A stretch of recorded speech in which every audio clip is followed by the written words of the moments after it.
pour l'instant, le patron au niveau national, ça reste Paris. C'est pas parce que Monaco fait une super saison, aussi bien dans toutes les coupes, que automatiquement, c'est le patron. Loin de là. Il faut attendre la fin de saison et les titres pour dire qui est le patron. Et pour l'instant, ce n'est pas Monaco, ça reste Paris. Mais maintenant, comme on dit, tout le monde dit oui, mais c'est finale de la Coupe de la Ligue. Monaco, bon, ils ont la Champions League, ils ont le championnat. Ils n'ont rien du tout. Ils voulaient la gagner, il ne faut pas rebondir. Ils voulaient absolument la gagner. J'ai entendu parler des dirigeants russes.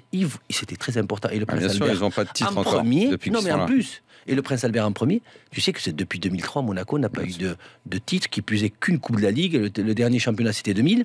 Et ce soir, c'était important, qui plus est, face à Paris. Parce qu'il aurait joué contre Bordeaux, il aurait gagné, ils auraient été contents. Oui, mais là, c'était encore plus de démontrer que face à Paris, eh ben, c'était eux, la meilleure équipe, celle qui jouait le mieux, qui avait un très bon bilan offensif et qui était capable de battre Paris sur un match. Ils ne l'ont pas fait. Bien sûr, tout le monde dit « Ouais, mais non, le championnat n'a rien à voir, la Champions League. » Ça va jouer sur la Champions League, je le dis. Ça va jouer sur le championnat, je le dis encore. Parce que tu veuilles ou pas, ça, c'est une déception.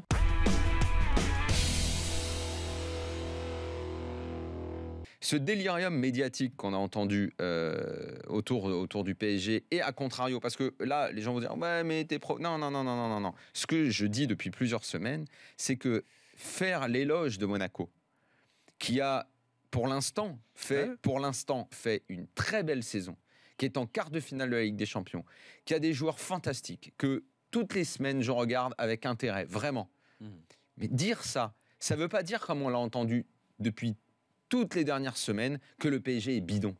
Ou qu'il faille faire des comparaisons foireuses, genre Monaco, ils sont meilleurs quasiment à tous les postes, ils ont enfoncé le PSG. Toute cette guéguerre absolument stupide. C'est ça que ce soir, vraiment, j'ai envie de mettre en avant. On peut très bien dire, et avec beaucoup de bonheur, que cette année, elle est extraordinaire en Ligue 1 parce qu'on a deux belles équipes.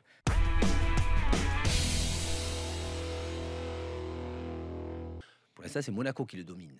Oui, avec 3 points d'avance seulement.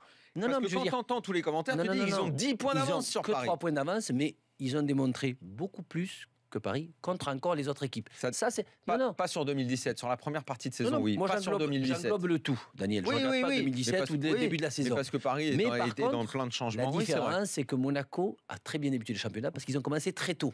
Ils peuvent le payer maintenant. Il ne faut pas l'oublier quand ils ont commencé. Tu as raison de dire ça aussi, on l'a pas assez souligné. C'est vrai qu'ils ont blessés. 2 tours préliminaires de Ligue des Champions, il faut le rappeler pour Monaco cet été. Et la saison peut tourner. Et la saison peut facilement tourner s'ils ne se qualifient pas. Ils se qualifient et ça enchaîne. On le dit souvent. Mais est-ce qu'ils ne peuvent pas le payer en ce moment? On voit des suspendus, on voit des blessés, on voit des joueurs qui ne reviennent pas, tu sais. Et c'est là que ça va être important parce que tu peux te retrouver facilement, admettons même qualifié, tu passes Dortmund et tu te retrouves en demi-finale avec des suspendus, des blessés, avec une fausse équipe. Tu vois, déjà, il va falloir passer Dortmund, Ali. Et je ne sais pas si tu as entendu comme moi, mais après leur match contre City, mais on a entendu dans ce pays dire que Monaco pouvait gagner la Ligue des Champions. Oh. Non, mais des conneries de ce genre, on en entend. Tu vois, c'est ça le problème de notre football. Façon, tout le monde peut parler. C'est ça. Tout le monde a le droit de parler, Daniel. Ça, tu peux pas changer.